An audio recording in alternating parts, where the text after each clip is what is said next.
नंदगांव में बहुत खुशी थी। हर गली, हर नुक्कड़ पर हंसी और खुशी की गूंज थी। लोग अपने अपने घरों से बाहर निकलकर एक दूसरे को बधाई दे रहे थे। सब लोग जश्न मना रहे थे। जन्माष्टमी का दिन था। पूरे गांव में रंग बिरंगी सजावटें की गई थीं।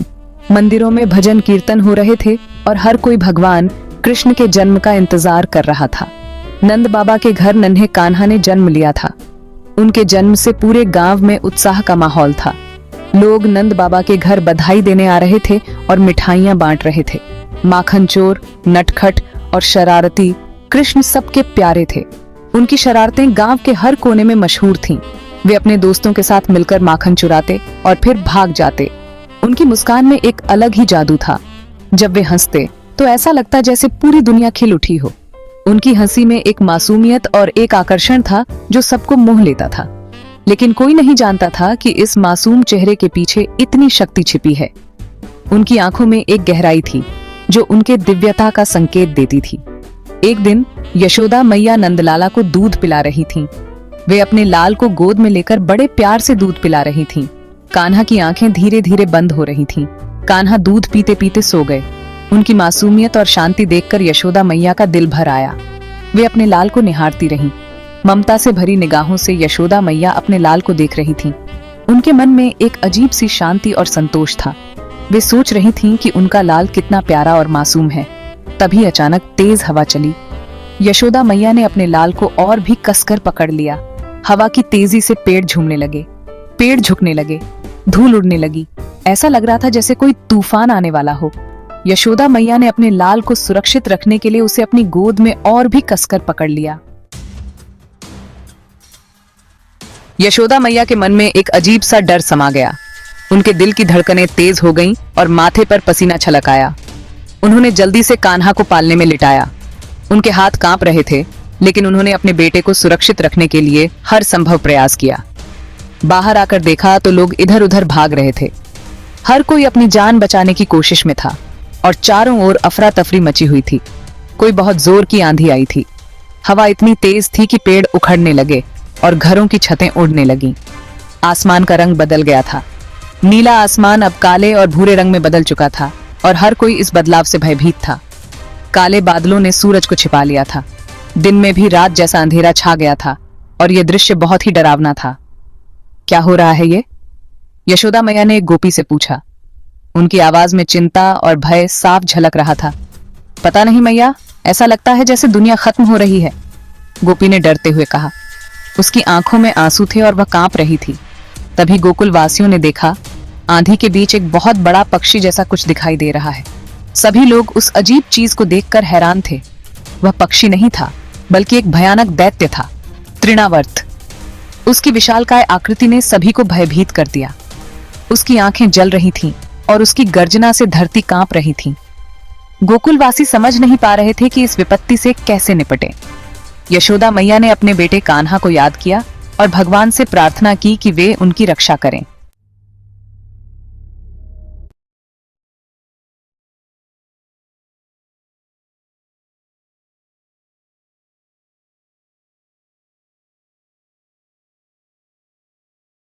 ट्रेन निकल रही थीं। तृणावर्त को कंस ने भेजा था नन्हे कृष्ण को मारने के लिए। तृणावर्त ने अपने विशाल पंख फैलाए और गोकुल के ऊपर मंडराने लगा। उसके पंखों की हवा से ही पेड़ उखड़ने लगे, घर गिरने लगे। गोकुलवासी डर के मारे इधर उधर भागने लगे।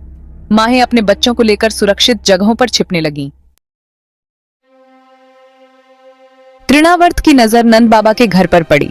उसकी आंखों में एक खतरनाक चमक थी, जैसे वह किसी बड़े षड्यंत्र की योजना बना रहा हो। वह जानता था कि कृष्ण वहीं है। उसकी बुरी नजरें कृष्ण को ढूंढ रही थीं, जैसे वह किसी अनमोल खजाने की खोज में हो। वह तेजी से नीचे आया और अपने नुकीले पंजों से कृष्ण के पालने को उठाकर ले गया। यशोदा मैया चिल्ला उठी। उनके दिल में एक अजीब सा डर समा गया। वह अपने लाल को जाते हुए देखती रह गईं। उनकी आंखों में आंसू थे और दिल में एक अजीब सी बेचैनी। तृणावर्त कृष्ण को लेकर आसमान में उड़ गया। उसकी गति इतनी तेज थी कि कोई उसे रोक नहीं पा रहा था। वह कृष्ण को ऊपर से ही गिराकर मार डालना चाहता था। उसकी योजना थी कि कृष्ण को इतनी ऊंचाई से गिराकर उसे समाप्त कर दे। गोकुलवासी तृणावर्त को रोकने की कोशिश कर रहे थे, लेकिन उनकी सारी कोशिशें बेकार जा रही थीं। वे तृणावर्त की शक्ति के सामने असहाय महसूस कर रहे थे, लेकिन कोई उसका मुकाबला नहीं कर सकता था। तृणावर्त की शक्ति और क्रूरता के सामने सब बेबस थे। सब निराश होकर खड़े थे। उनके चेहरों पर चिंता और दुहक की लकीरें साफ दिखाई दे रही थीं। वे अपने प्यारे कृष्ण को बचाने के लिए कुछ भी करने को तैयार थे, लेकिन तृणावर्त की ताकत के सामने वे कुछ नहीं कर पा रहे थे। गोकुलवासियों के दिलों में एक ही सवाल था, क्या कृष्ण सुरक्षित वापस आएंगे? आसमान में तृणावर्त को लगा कि वह जीत गया। वह जोर जोर से हंसने लगा। उसे लगा कि एक नन्हे बच्चे को मारना उसके लिए बहुत आसान है, लेकिन उसे क्या पता था कि वह किससे लड़ रहा है। वह तो साक्षात भगवान विष्णु का अवतार था। कृष्ण पालने में शांत मुद्रा में लेटे हुए थे। उन्होंने तृणावर्त को देखा और धीरे से मुस्कुरा दिए। उनकी मुस्कान में दैत्य के खत्म होने का संकेत था। अचानक कृष्ण ने अपना रूप बदलना शुरू कर दिया। वह बड़े होते गए, बड़े होते गए। देखते ही देखते वह तृणावर्त से भी बड़े हो गए। तृणावर्त डर गया। उसे समझ नहीं आ रहा था कि क्या हो रहा है। कृष्ण ने तृणावर्त को अपने एक हाथ से पकड़ लिया और उसे तेजी से घुमाना शुरू कर दिया। तृणावर्त चिल्लाने लगा, लेकिन उसकी आवाज कोई नहीं सुन पा रहा था। कृष्ण उसे एक चक्रवात की तरह घुमा रहे थे। तृणावर्त की आंखों के सामने अंधेरा छा गया। उसे चक्कर आने लगे। उसके शरीर से खून बहने लगा। आखिरकार वह कृष्ण की पकड़ से छूटकर नीचे गिर पड़ा।